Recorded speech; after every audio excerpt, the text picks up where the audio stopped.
Some people still need some convincing, but speak to people on the streets of Kelowna, and most support the province's move to decriminalize small amounts of hard drugs. Hard drugs, small amounts, sure, why not? I don't think you do any good by tossing these guys in jail. I can't see why we would put through a whole bunch of people in the courts for dabbling in drugs. No, I don't agree with it. I'm anti-drug. The idea has the support of the local health authority. It's got the support of the John Howard Society that helps people struggling with addictions, and even the support of the Downtown Kelowna Association. This might change things downtown. Do you see anything really changing, how it was last week and how it will be going forward? Not really. I mean, we have the safe injection site facility that is over on Pandosy at Leon there, and the people that do consume illicit drugs go there where they can be monitored and their drugs are tested and it's safe, and that's the idea of that sort of thing. We support it because it has never been, it's been a flawed drug policy since the 1970s when we declared a war on drugs, right? So we're criminalizing people, we're putting people in jail.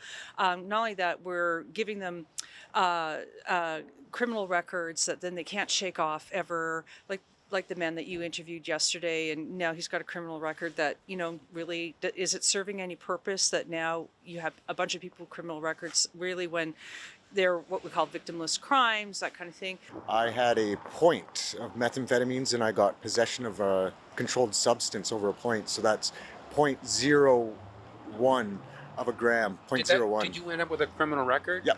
Yeah, I got a criminal record of possession, which now I can't go to the States over that 0.01 of a gram.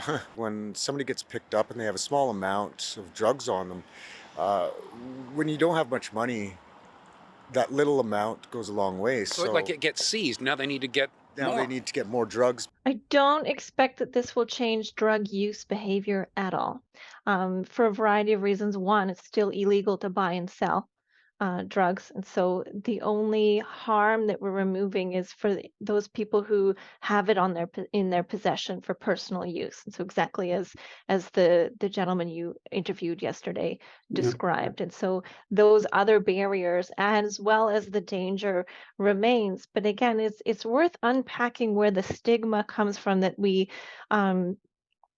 almost feel like someone who uses street drugs deserves the risk, when the molecule itself is morally neutral. We use these molecules in healthcare and hospital settings every day, and it is perfectly safe when it's dosed appropriately. BC is now kind of the test case for Canada, for North America and beyond on this. Look at us, cutting edge again. People talk about Portugal, but I mean, people are looking to see how this is going to turn out. Now, if we don't also throw in measures on making the supply more safe and just leave it as it is there a risk that it fails and then we become a bad test case?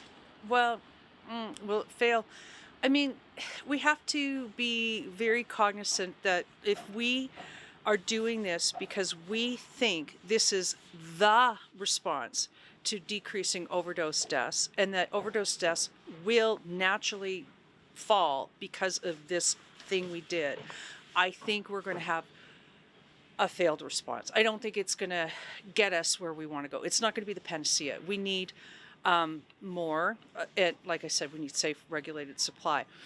We need to have a way for people who cannot or will not stop using drugs right now to have safe supply. Right. Even if I think some people have a hard time grasping why that might be a good idea, I think a response to them as well is what we're doing right now working?